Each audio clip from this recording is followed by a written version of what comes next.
ராணிப்பேட்டை மாவட்டம் வாலாஜாபேட்டை பெல்லியப்பா நகர் பகுதியில் உள்ள நவசக்தி விநாயகர் ஸ்ரீதேவி கருமாரியம்மன் கோவிலில் 39ஆம் ஆண்டு ஆடி திருவிழா வெகு விமர்சையாக நடைபெற்றது.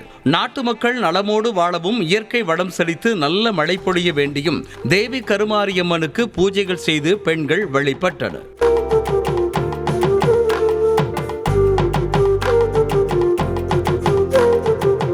தஞ்சாவூர் மாவட்டம் பாபநாசம் அருகே திருப்பாலைத்துறையில் அமைந்துள்ள பாலைவனநாத சுவாமி கோவிலில் 501 திருவிளக்கு பூஜை நடைபெற்றது.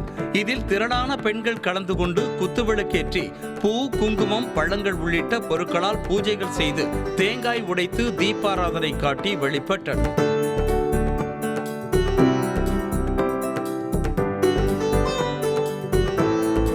சிவகங்கை மாவட்டம் தேவகோட்டை கண்டதேவி ரோட்டில் அமைந்துள்ள ஸ்ரீ ஆதிபராசக்தி கோட்டை அம்மன் கோவிலில் ஆடி வெள்ளிக்கிழமையொட்டி திருவிளக்கு பூஜை வெகு விமர்சையாக நடைபெற்றது.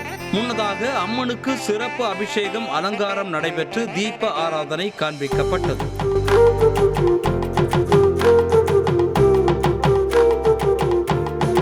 விருதுநகர் மாவட்டம் ஸ்ரீவில்லிபுத்தூர் பெரிய மாரியம்மன் கோவிலில் சுமங்கலி பெண்கள் பங்கு பெற்ற 208 திருவிளக்கு பூஜை நடைபெற்றது. கோவில் மண்டபத்தில் பெரிய மாரியம்மன் சிறப்பு அலங்காரத்தில் வீற்றிருக்க பூஜையில் கலந்து கொண்ட பெண்கள் அனைவரும் குங்குமத்தால் திருவிளக்கிற்கு அர்ச்சனை செய்து வழிபட்டனர்.